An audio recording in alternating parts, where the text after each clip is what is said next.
Hi friends, if you've already watched this episode, you may notice this version is a little different. That's because I went back after finishing it, posting it, and realized in the game, we weren't as accurate as I wanted to be about a couple of things. So I went back and trimmed those parts where we discussed that out. My apologies. We always want to be as accurate as we can, and the moment I noticed the discrepancy, I went in and redid the video. So anyway, sorry about that. That's fixed, and thank you for your feedback, letting me know what was going on there. I appreciate it. Hope you enjoy the show. Bye. Today on Red Dead Radio, we're online. I'm in.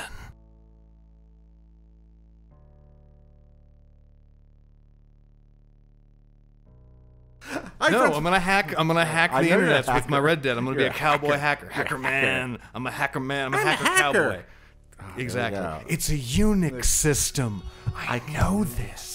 You know, if you look very carefully at the screen at that part, even though it's a weird, jerky 3D representation, the file system is the file structure is there. It's great, and she knows that. Yeah. Did you know that Lex knows how to use a Unix file system? Yeah, she let us know. Bizarre 3D UI that no one on Earth would ever find good or intuitive. Do some amazing things with the X Windows system and desktop environments, desktop management. I do love some Linux, but this isn't the Linux podcast. This is Red Dead Radio, the Red Dead Redemption podcast. God help the world that has you doing a Linux podcast. I'm your host, Jared Petty, and as always, we're going straight to the Wild Wild Guest. We're going straight to the Wild Wild Guest. We're going straight to the Wild Wild Guest. Yeah!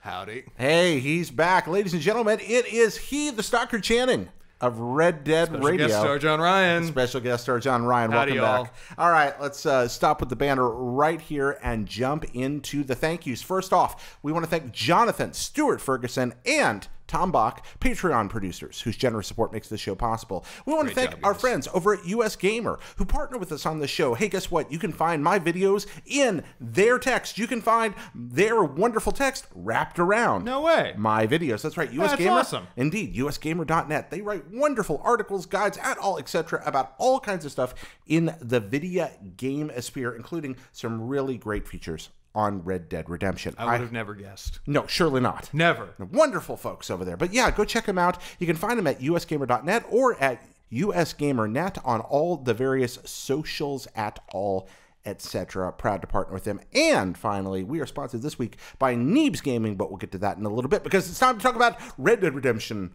Online. Into the internet. Beta. Nice. I really wish that we had like some Johnny mnemonic helmets right now. Oh, wait, right to your right. Right, just reach up. Yes. There we go. Hell yes. There we go. I'm on Red Dead Online, baby. That's right. I'm doing the rest of the episode like this. Okay, I'm fine with that. That's good by me. All right, cool. I should have got you a cowboy hat to go with that. Oh, that'd be so good. Amazing. All right. That'd be really good. Sorry, I'm just going to be in here, being on the internet. You just be what there. Everyone who is on the internet has to do, right? Well, you're online now, although it is beta. So what's it look like in that beta? It looks real good in that beta. Yeah? It looks real good in that beta, yeah. So let's get the most important aspect of the entire beta out of the way. They did it. Yeah. They fucking did it. They did it. They gave me my lassos. I have it, and it's so good, but also, like, hard. Okay, hard. It's hard. Folks who don't know what we're talking about here, if you go back to the Red Deadosphere, the arcana of the Red Dead cinematic universe, the early Red Dead Radio episodes. The old lore. The old lore, the sacred text. Exactly, the holocron, as it were. You will learn that John Ryan has longed for one thing and one thing only. Since I first logged into Red Dead Redemption 1's online multiplayer, was the ability to fucking throw a lasso around somebody else and drag him around behind my horse, and I finally have it, and it's so good. Yep. So you did. Who was your first victim? Some fucking guy. I don't know. It was literally the first thing I did when I ran into another human being. It was the first fucking thing I did. It was like I was in Blackwater. I had like just set up my camp, so I rode back to town, and on the road, like there was some dude who was like on his way out of town. Okay. And I just immediately like turned my horse around and started, and like he looked back, and I waved at him, and then I pulled out my lasso and went, and it's like, you're mine. Yeah, and started dragging, and then he broke free and shot me in the back. Oh, okay. Did you die? Oh, I died immediately. You died immediately. So this is the thing: is like, you kind of have to be willing to go with the flow if you get lassoed. Yeah. Because like you can break out of it pretty quickly, and then like immediately kill that person and make them dead. The lasso is really more of like a fuckery tool as opposed to a valid combat strategy. So you were in from day one.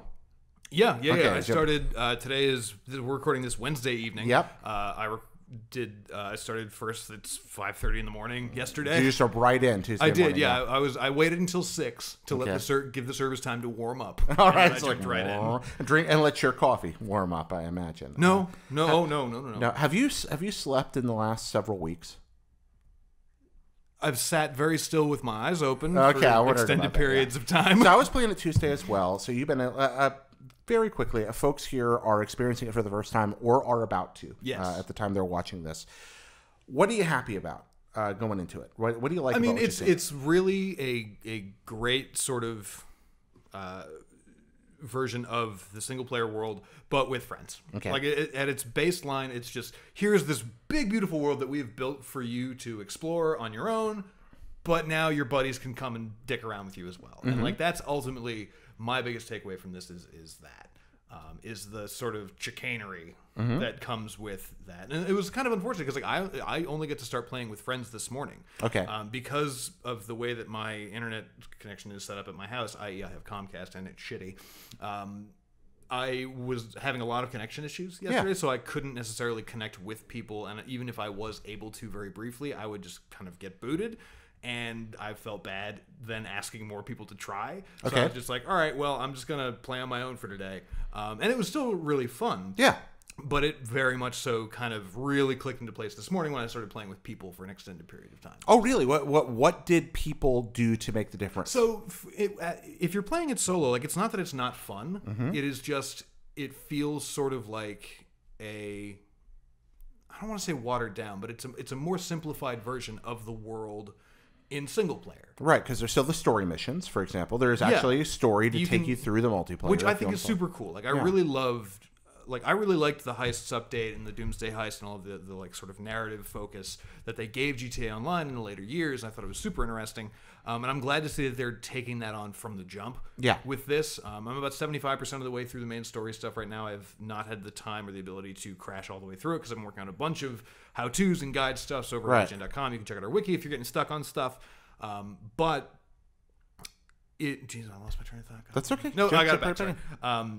But so like there is that narrative through line, and you can play that if you're playing solo because it will automatically pair you up with 4 people. Right. And I will say what I love about this so far is the matchmaking is way smoother than it was in GTA Online. Oh yeah. It's just like so. It kind of works. Yeah. It works. Like, that's the thing. It's like, look, I love GTA Online. It's super fun. I still probably it is my most played multiplayer game at this point. The matchmaking in that can be. Like I just want to gouge my goddamn eyes out if I'm trying to do a heist mission with not a crew that I've established myself. But it does look like they've doubled down on making the rando matchmaking work out well. And it does. It works beautifully. And so you have that narrative thread, you're in it, and then it takes you into missions. But that's all, I mean, after a certain point, pseudo-optional. You can also just immediately jump into a playlist once you're out of that hour-long beginning tutorial. Yeah, and that's the thing with the tutorial stuff. I thought they tutorialized everything pretty much in a really smart way. Yeah. Okay, so you talked about the single-player mode. I'm just going to interject right here hyperactively. We are so excited right now. Some of sleep deprivation and caffeine. Some of it's this game we've had a lot of fun with. Yeah. Now that I see that they have indeed doubled down on the story structure in the missions, I've gone from 100% certain that Undead Nightmare is going to be a large online component drop to 110% sure. I mean, it's factually impossible, but I'm super into your enthusiasm. Yeah, I mean, that's going to make it... What's better than dropping vampires and werewolves and zombies and dropping vampires, werewolves, and zombies and a fun story that takes you through learning all of it? Right. And so I think we're really going to look, because... I feel almost bad looking ahead already because it's the second day of the beta. Well, but we have to because GTA 5 has taught us to. Yeah, I mean, because that's the thing is like, I don't know when their first update will come, but I guarantee it's going to be before it goes from beta to official launch. Right. Like there are, Oh, you really do think they'll actually do an update before they declare it stable?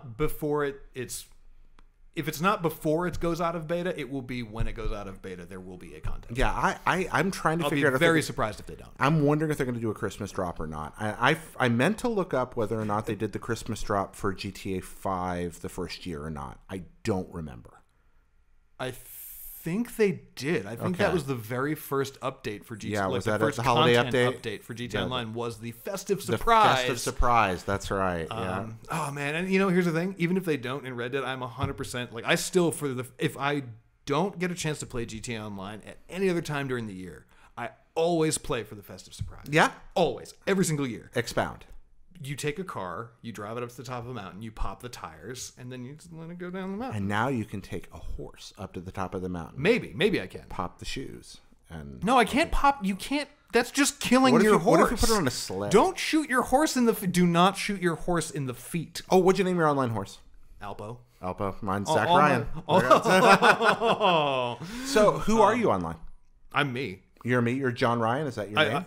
No. I mean, I'm U.S. My actual name. Yeah, what'd you name your character? I'm Ignatius. Ignatius. Saint Ignatius? No, more so along the lines of Ignatius Riley, which is just a hop, skip, and a jump from Ryan. Also, it has IGN in the title, so when it shows up in videos, it'll kind of be winky and make sense. Look at that. That's so right? cute. But so also, I'm a big fat doofus with a silly hat. With a silly hat. Did you go for the tall, silly starter hat? So here's the thing. What I really, really love is that your starting experience is randomized. So when you start the game, if you haven't started already, or if you already have and you're wondering what happens if you quit and start it again. Actually, we're going to take a quick break and jump right back into that. Oh my. After a word from our sponsor. Hey, so we took a quick break there because it's time to talk for just a second about Neebs Gaming. John, do you know Neebs Gaming? It's a funny word. It is a funny word. Gaming, I understand that word. That's right. They're our sponsors this week. Neebs Gaming, NEEBSGAMING. Into it? Huh? I'm into it. Yeah, you into that, Neebs? It's a fun name. You're about to be into that because they do something really cool that would appeal to you in particular. I've been wanting to talk with you about Neebs Gaming. All right. For a long time, Neebs Gaming has been making machinima, but they don't just make any machinima. They make really cool, curated, Rockstar-focused machinima in the GTA 5 content creator, which has that wonderful cinematic mode. But then they export that, and then they very carefully curate and edit all of that together with high-quality voiceovers to create really, really funny storylines. Plus, they're in on the goofy voices. And I'm big on I always appreciate that. And now they have a new Red Dead focused series called Bad Arthur. It's up now. And you can go to youtube.com/NeebsGaming and watch Bad Arthur today if you want to. I might just do that. See some old Western chicanery going on. I truly hope that it's just Arthur just basically being how my current second playthrough is, of just like him just being the biggest douche hat. Well, it's always kind of... Unfortunately, no one can be told what Neebs Gaming is. You have to see it for yourself. That was a real good ad. That's an ad. That was a real good ad. Stole that from the Matrix. Stole that from the Matrix. Ad. That's not mine at all. That's Lawrence Fishburne. No, you made the Matrix. Man, that was back in the day. Do you remember that ad? That was one. That is my I do because it ended with him swallowing his own face, right? No. The very first. Well, he did. Yeah, you're watching because this is when none of us knew what the Matrix was. It ended up with the dial-up modem at the end. You're in a theater. You've never heard of the Matrix. This like 1 minute clips. You see like the agents leaping over things. You see weird special effects. There's all of the craziest fucking special effects and camera work that you have ever seen in your life. And there's all these images, and you have no idea what this movie's about. Yeah, and then I mean, to be fair, I still kind of don't. And then the last thing is him swallowing his own throat in the mirror, and then it fades to black, and it's just Lawrence Fishburne's voice in the movie going, "Unfortunately, no one can be told what the Matrix is. You have to see it for yourself." And then it cuts to that, and we're all like, "Well, I'm gonna go watch that movie." Yeah, fuck yes, I shut up and take my money. That's my all-time favorite commercial. It's a really good fucking commercial. So we're back to this. I think I've got to give it to Christmas time M&Ms. The classic "He Does Exist." They do exist. They do exist. I don't know why, but anytime I think of surprise, the notion of surprise in my brain is that. No kidding. It's, if someone says I was really surprised by it, I just imagine the fucking M&Ms being like, "He does exist. Oh, they do exist," and then him fucking crossing his eyes and falling over. It's Mars candies, y'all got your ad hooks into me real good when I was young. It's the reason I look like the way I do now. I love that Mars candy. It's good stuff, man. Good. This podcast now brought to you by Mars Candy Bars. I really wish, but please give us Mars candy. Happy to have Neebs, but yeah, Mars is welcome as well. Definitely. If you get that M&M sponsorship, I want to cut. What's your favorite joke, John? Do you know? you know your favorite joke? My favorite joke? Yeah, Angie and I were talking about this the other day, and we figured out what our favorite jokes of all, and they're completely random. And like Angie's favorite joke, my wife Angie's favorite joke, is the Friends conversation about Phil Spiderman. That is her favorite joke of all time. I'm unfamiliar with Phil Spiderman. I never really got into Friends. Okay, well, it's one of those things you have to watch. Mine is definitely Duck Dodgers in the 24th and a half century. All right.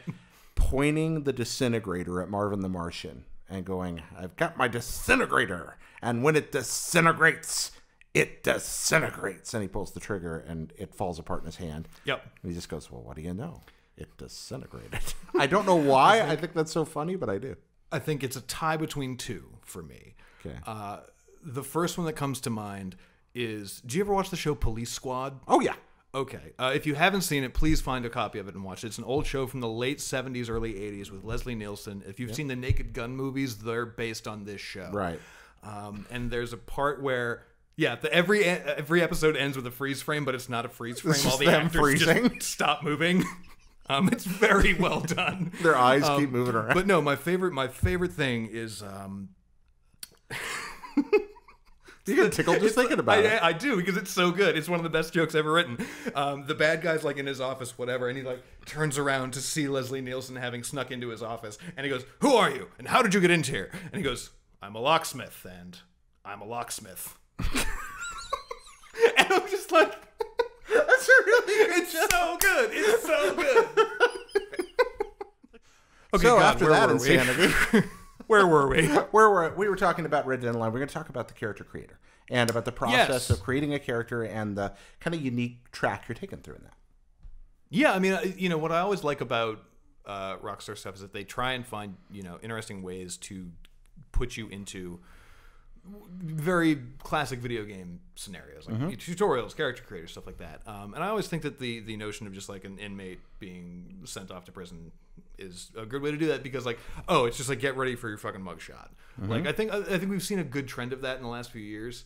You talking about putting my mic? Oh, no. I didn't understand. Is that like a thing? Is that to make sure that you have all your fingers when the police look for you? I've never looked at 19th century mugshots. Maybe you notice the mirrors behind them so they can get the profile. Did you see that? I assume that it's because, like, if you say to someone in the 1890s, like, hey, you're looking for this guy, he's 6 foot tall, got a beard, scar over his eye, and his like left ring finger is missing. Yeah, maybe that's it. That makes sense. I was going for Ricky Bobby. I mean, that's what I kept thinking of was Will Ferrell. I don't know what to do with my hands, but yeah, I just lifting the hands up there. Maybe it is. Maybe it's just a real deep cut Ricky Bobby reference. That's my hope. Definitely Talladega Nights forever. Yeah, actually, I really like how sort of very detailed the character creator is, even though it's very simple. Because you can very quickly just make a character that looks good and get it out there. But if you want to spend so much time kind of tweaking and nudging things just ever so slightly to get it right, you can. I did some of that and got somebody that looked like I wanted them to look. And it took me a while to even realize that I had the second horizontal adjustment knob on some of the things, like the facial just that features. Customized button in general. Because at first I was like, oh, these are just all presets. Okay, well, I'll pick this one and this one. You play with all of these. Oh wait, no. There's a lot you can do here. Yeah. So you are your name. I'm Ignatius, and I am Annie Oakley. You're Annie Oakley. Yep. You're a lady, I assume. I'm a lady. Or you're just a big beefy man who's very comfortable. No. I'm just in this case I decided to be a lady. Cool. So. I almost did that, and then I chickened out, I guess. But I'm hoping that they give us the option to have a second character soon, because my next character will 100% be a lady who is just going to be a murderous bastard. Yeah. Oh yeah. Now Annie, I wanted to look like Annie had a rough time.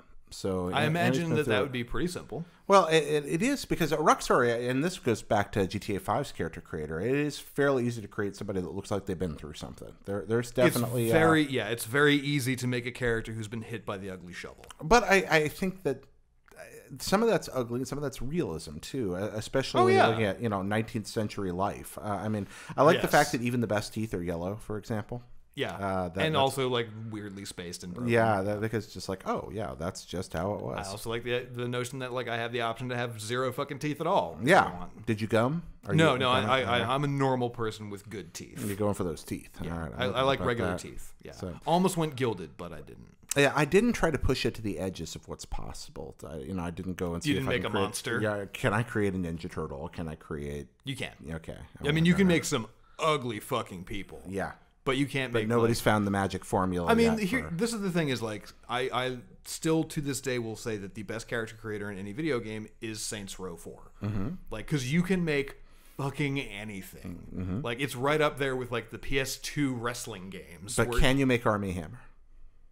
Yeah, if you want. Have you heard that the Army Hammer is the default guy in every character creator?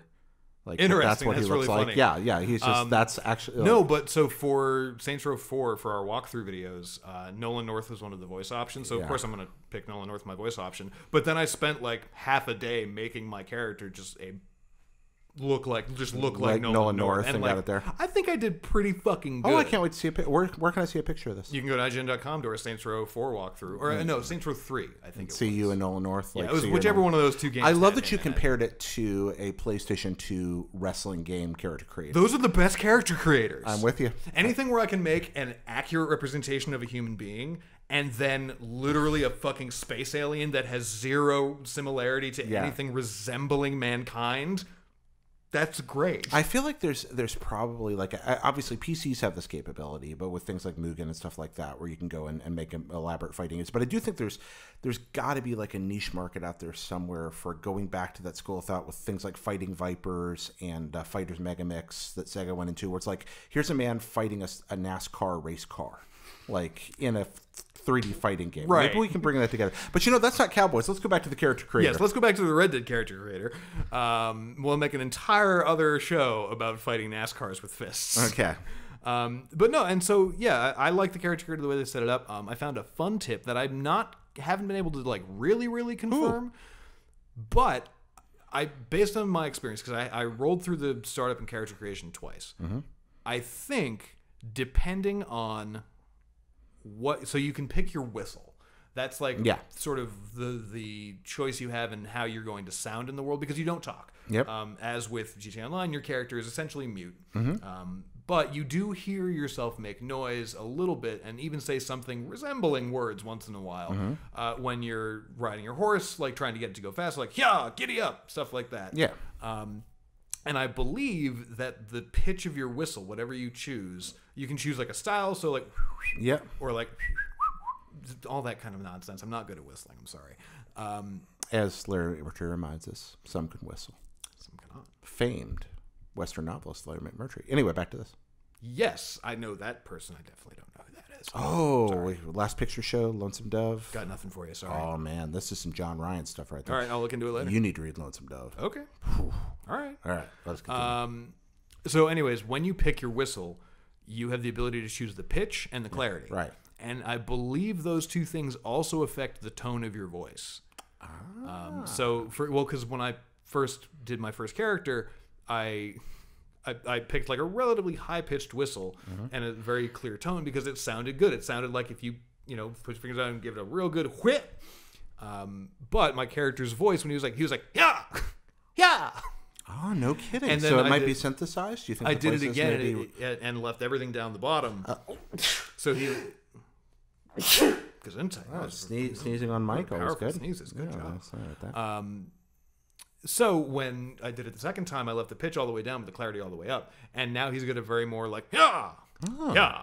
No kidding. Yeah. So I don't know if that's factually tied or if it's just like a randomly generated, like this is what we should follow that up, definitely. I'm trying to. Yeah, I'll try to find out about that. The next time that I have the ability to create a character, if I have to start again or if we get a second character or maybe even a third, I'm definitely going to experiment with that a little bit more, I think. What do you think of the way Deadeye's handled? I like it.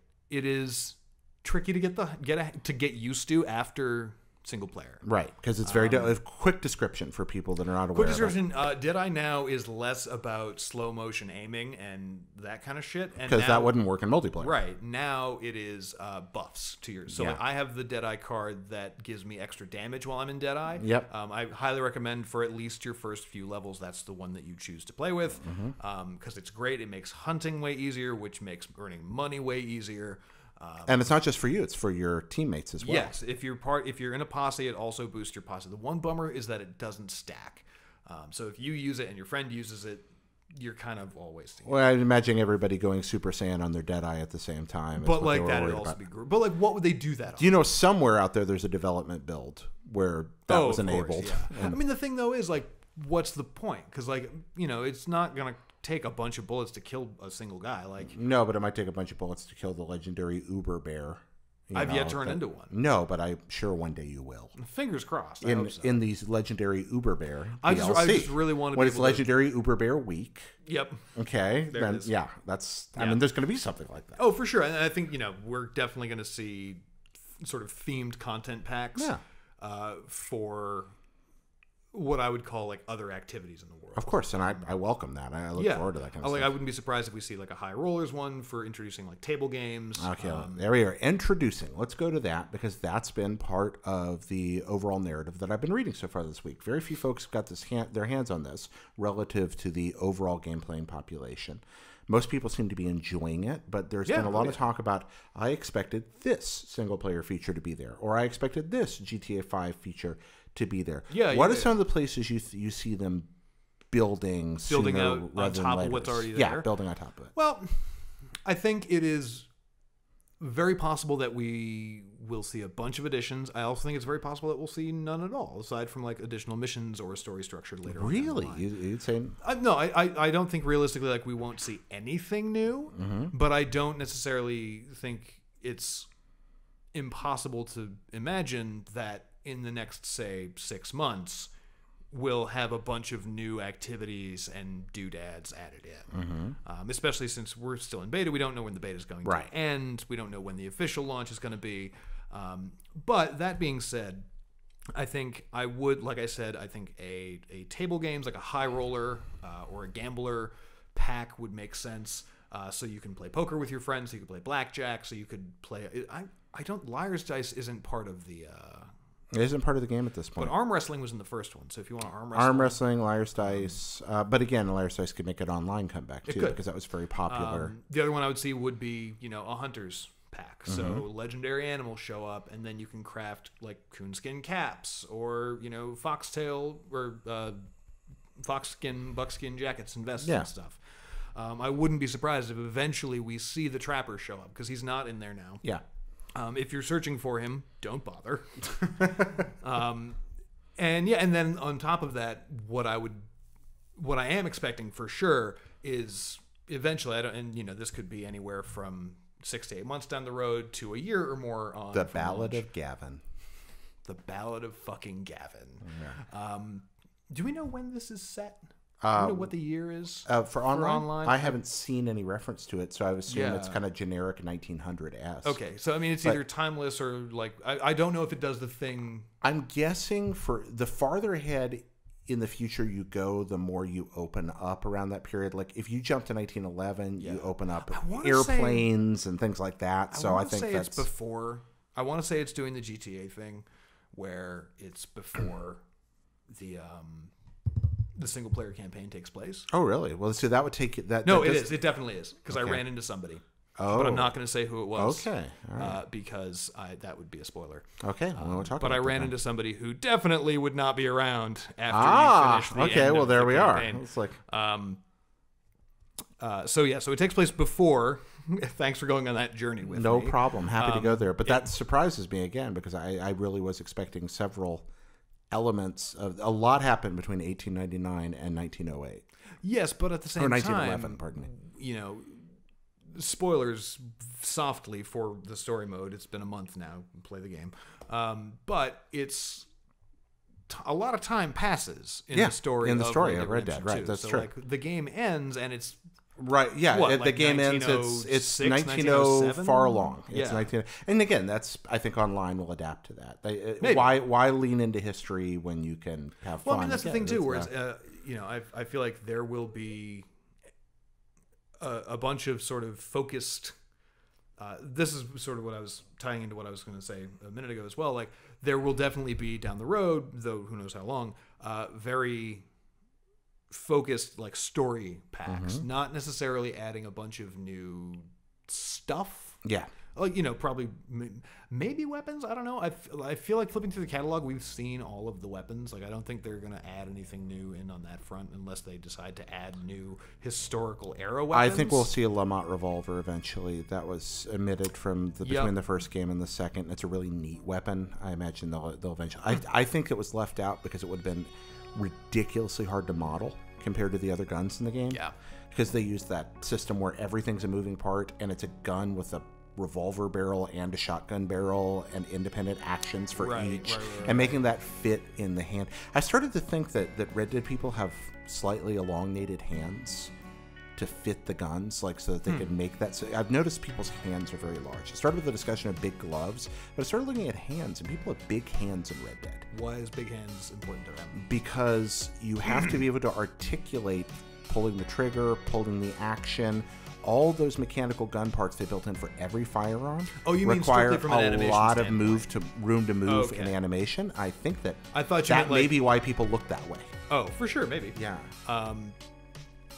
So anyways, I think we'll see, sort of focused story content down the road as well, whether it is sort of fun, wacky stuff like a zombie defense mode or vampires or robots or whatever. Or all of the above. Aliens, we know they show up, so I wouldn't be surprised if we see Alien Cowboys versus Pegasus eventually, Ghost Riders in the Sky. Into it. Yeah, but that's, again, I think they have a 5-year plan. We've got a game that by Christmas, I'm guessing, is going to have something like a 25 million person install base. Maybe, if it's not there already. Yeah, if not there already.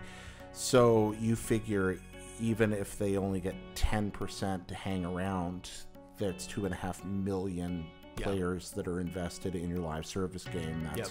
Yeah, absolutely. I'm super excited to start. See.